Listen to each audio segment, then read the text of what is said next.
Welcome to Sewing Out Loud, the official podcast of ZD Sewing Studio. Here are your hosts, ZD and Mallory.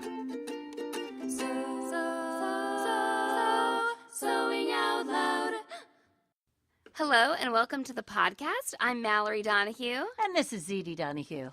And Mom is making me record another episode. I'm really tired. This is a tired night. It's making me do it. For Mallory. Okay, so, Mom, how long has it been since you went to the doctor, went to the dermatologist? It was early April. Well, that doesn't help anybody depending on when this is. So it's been actually just a little over 8 weeks probably. Yeah, it hasn't been very long. It hasn't been very long. I've learned, I've accumulated a lot of information. This happened really fast. And right. So you went to the doctor and you went to the dermatologist. Mm-hmm. And you had them look at a spot in your leg. Because I thought what I had was a suspicious area on my leg. And they said, "Yep." And they immediately said, this has to come off. We believe that this is cancer. This is melanoma. And melanoma, of course, is the worst possible skin cancer you can get. It leads to death. If anybody's been watching the news or listening, that's what Jimmy Carter had. He had melanoma, and it actually progressed to, spots in his brain. Mm-hmm. Now, fortunately, he took on a new treatment, and they believe that it has subsided and there's no longer these lesions in his brain. Oh. But they also believe that treatment might only work on a specific genotype, like it might not work on every person. So they took a biopsy. Right. So they took a biopsy of my leg. They confirmed that it was melanoma. It was melanoma. I was very fortunate. It was what you call in situ, which means within the body. Uh-huh. So it was actually only in the first layer of the skin, the epidermis. It had not even gone to the dermis. So I had basically what they call 0 stage melanoma, which means they believe it had not spread to any surrounding tissue whatsoever. And actually, sometimes that's considered fairly unusual. People don't always catch it that early. Risk factors are, one, being white, which I am, and I'm not only white, but very fair. I have black hair, but I have what I would call a redheaded complexion, very fair and freckly all my life. And this did come from a freckle that I had all my life. Mm-hmm. So it doesn't have to be a new spot. It can be a new spot. It can be, a pre-existing spot, which mine was. And mine started to go very dark on me. Yeah. And it was very small. It was actually only I think they considered it 0.5 centimeters. Mm-hmm. Okay. In its, greatest width. And then from there, they have a formula that I think the entire area around, they go a centimeter on each side or half a centimeter, I think. I think the actual circle that they took out of it was 1.5 centimeters. So, but anyway, I had, for this little bitty itsy bitsy thing, they took this big chunk out of my leg and they wind up taking what I call a marquee shape so they can actually stitch it back together without grafting. So they drew this circle around her melanoma area. I was there. And then they took out this marquee shape, so it looked like a drawing of an eye. Right, did. And then they put that piece in a little jar, and it looked like the eye off the book in Hocus Pocus. That's how I described it. So I didn't watch them do the whole thing. I watched them stitch her up, and it was kind of funny because the doctor was describing the procedure before they removed the skin, and he said, now we're going to take a circle around the melanoma, but we have to kind of taper out the ends because, you can't sew a circle together. So I have a dart in my leg. So right. he goes, and you were a nurse, right? And then I go, and she's a seamstress. And I was like, we know. So yeah, she has a dart in her leg. Exactly. But this brought us. But it all went very well. Yes. And what they said to me is, you have to be so careful of the sun. And what that meant, it meant quite a lot to me, actually. And I had been very careful of the sun. In fact, Mallory and I had started actually wearing rash guard shirts the year before, which which means that you're wearing a shirt that is sun protective and, it's got full sleeves and you're covered up and all this. So, what they told me is definitely, sun is my enemy and I have to seek shade, cover up, wear a lot of sunscreen. So sunscreen 30 plus at least, and you reapply every 2 hours or if you sweat it off or if you're in the water. The best thing to do is be covered up and again, seek shade, wear hats and sunglasses. So I'm doing all of that, but it also meant I had to do some research if I was going to sew some of my swimming clothes. Yeah, so this does have to do with sewing, and I can't remember if this is what like really inspired me. I think a little bit of my experience last year with the surf shirts inspired me, but we got even more inspired after your melanoma diagnosis and everything. But we were interested in making these swim shirts, etc. And so you did a little bit of research on what makes these garments effective. Right. Well, and I think the one thing, too, that we were surprised about was we started wearing these rash guard or surf shirts, and we're on the beach, and we're actually cooler than we were sitting there in a bikini top. Yeah. It was really strange. We didn't believe it. I had always worn a bikini like all my life. And then I had Zelda and we went to the beach and I was still nursing her. And I was like, I really don't want to put sunscreen like on my chest and then have it like, get in part of her breast milk. Be part of the breast milk. I didn't want to do that. I didn't want to have to wash my chest off. And more importantly, I did not want to have sunburnt chest while breastfeeding the infant. I was like, I do not want to get sunburned. So we bought these surf shirts, and I was like, oh my gosh, this is the only way to be. My shoulders aren't getting burnt. Right. My chest isn't getting burnt. I don't even have to worry We were just, about I think, surprised it was so comfortable. And we thought we'd be hot. Right. And we weren't. Yeah. So what did you find out, Mom? Well, of course, we bought these, and now we want to make ourselves whatever we want. bought some because we're away from home, and we had to buy them. And what I found out is, so everybody's fairly familiar with sunscreen, which is SPF. Uh-huh. And that has to do with blocking the UV rays, UVA, UVB. And it has to do with the time you're in the sun. So, the 30 means that you can be in the sun 30 times longer than if you didn't have it on, blah, blah, blah. Okay. With clothing, it's called UPF. Uh-huh. And that is the ultraviolet blocking factor. Or protection factor, I'm sorry. Yeah. I'm sorry. Protection. So it's UPF. P is in protection. As in protection. Yeah. And it's very different. So if you have something and it says it's UPF 50, that means that 1/50th of the light can get through that fabric. So like they hold the fabric up to a UV source. I guess like a black light or something. And then they measure what comes through with some sort of spectrometer on the other side. And they started doing this actually in Australia. And so only 1/50th of that light is coming through that fabric, which means 2%. Yeah, like a big, like huge hardly difference. anything. And the fabric doesn't like fade over time like sunscreen. You don't have to reapply the fabric. Right. But it can change. This is really interesting to me. I don't know if you're ready to move on to this. Right. But like when the color of the fabric and the wetness of the fabric. Right. So the color of the fabric, the darker the fabric, generally the more UPF you have. Okay. And the weave of the fabric. So the closer the weave, obviously, the less light gets through. I was amazed about the darker of the fabric.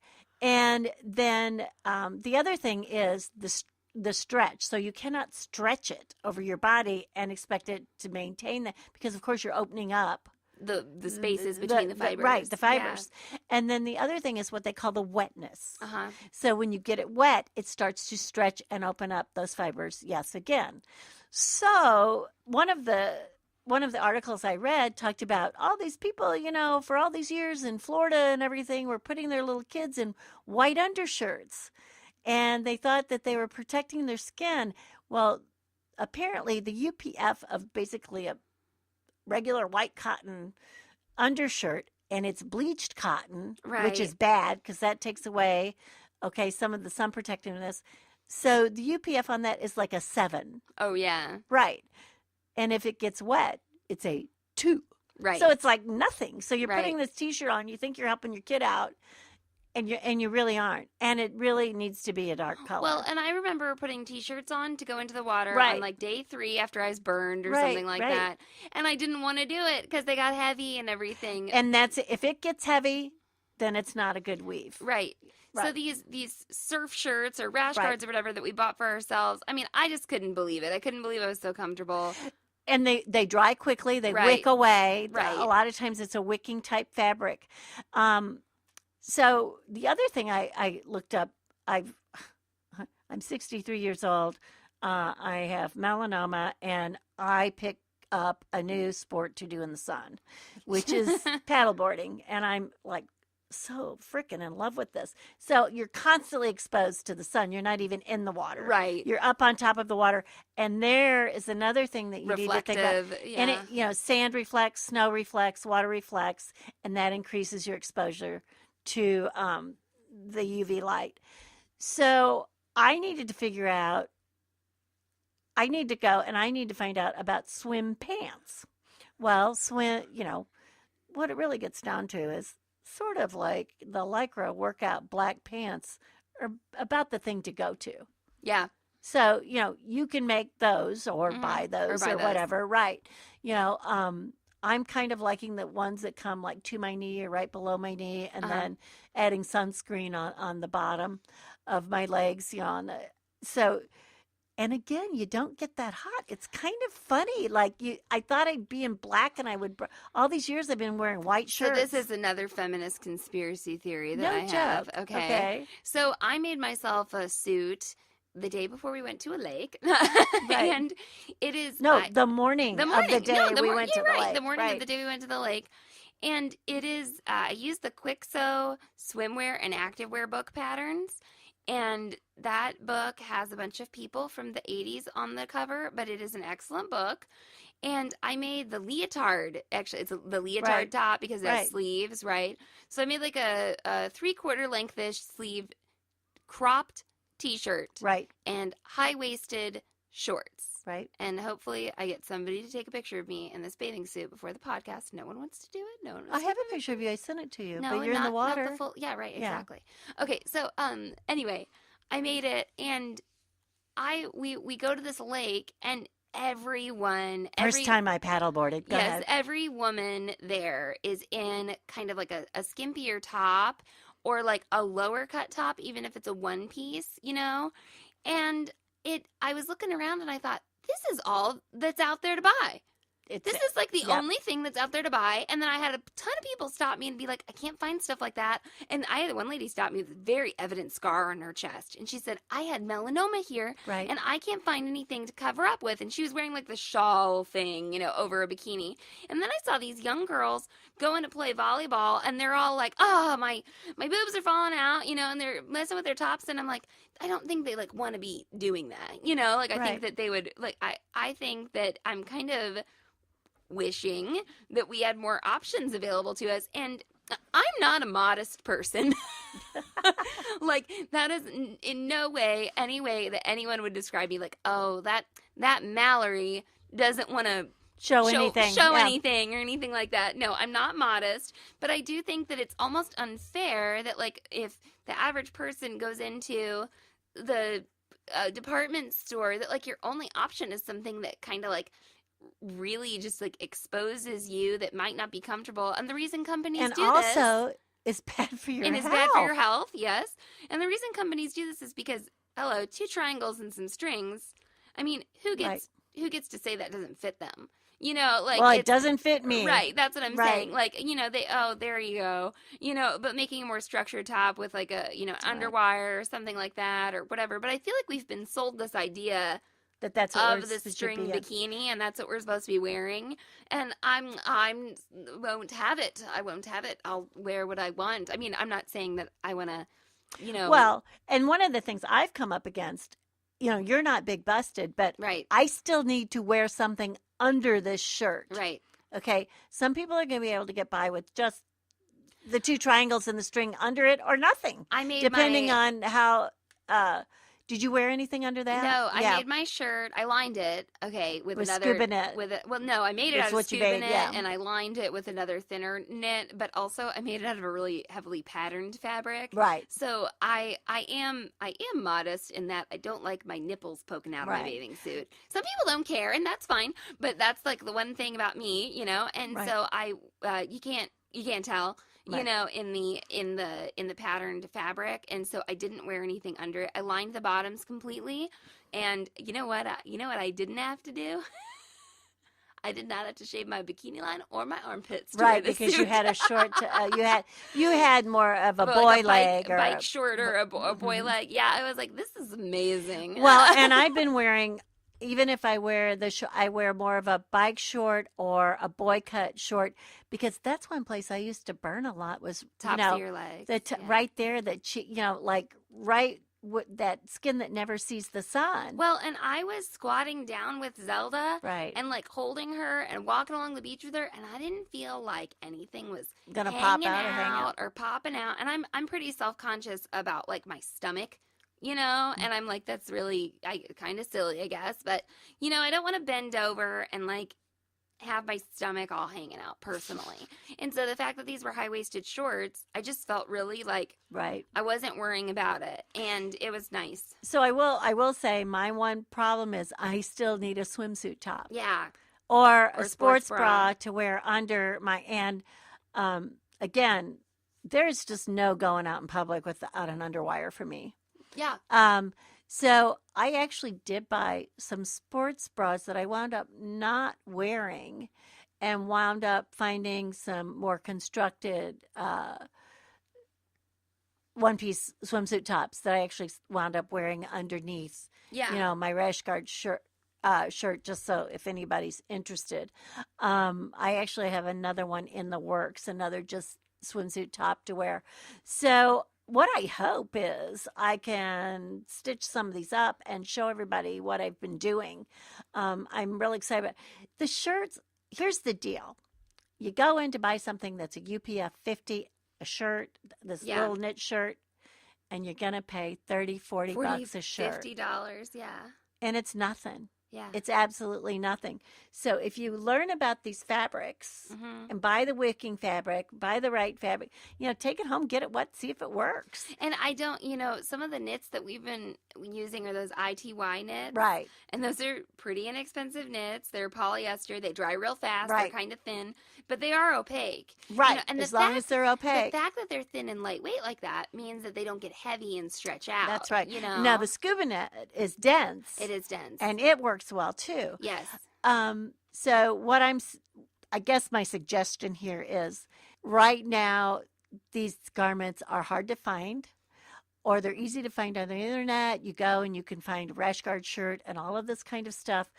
But, I saw tops up to $80. Oh, yeah.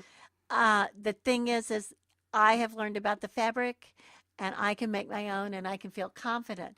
The other thing is there's a product called Sun Guard. Uh-huh.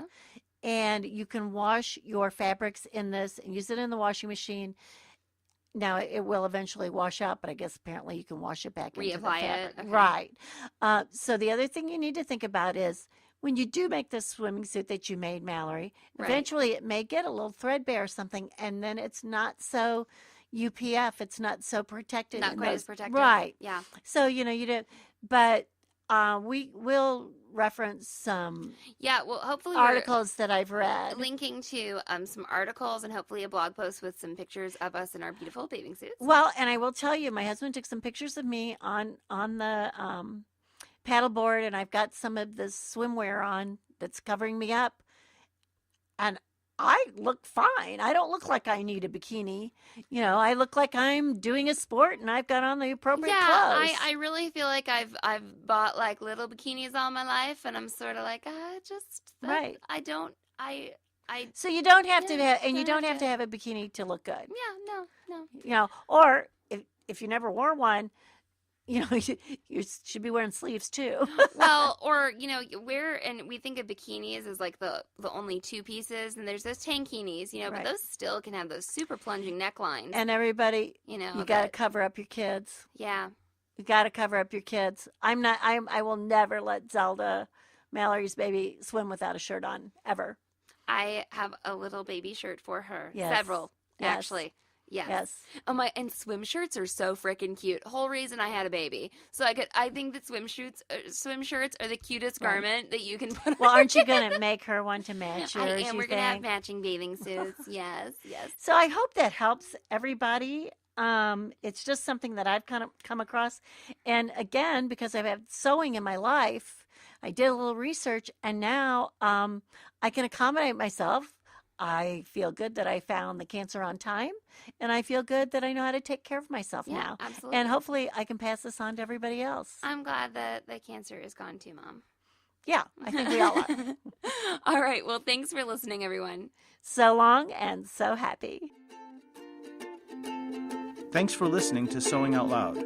For even more expert sewing advice, visit sewhere.com.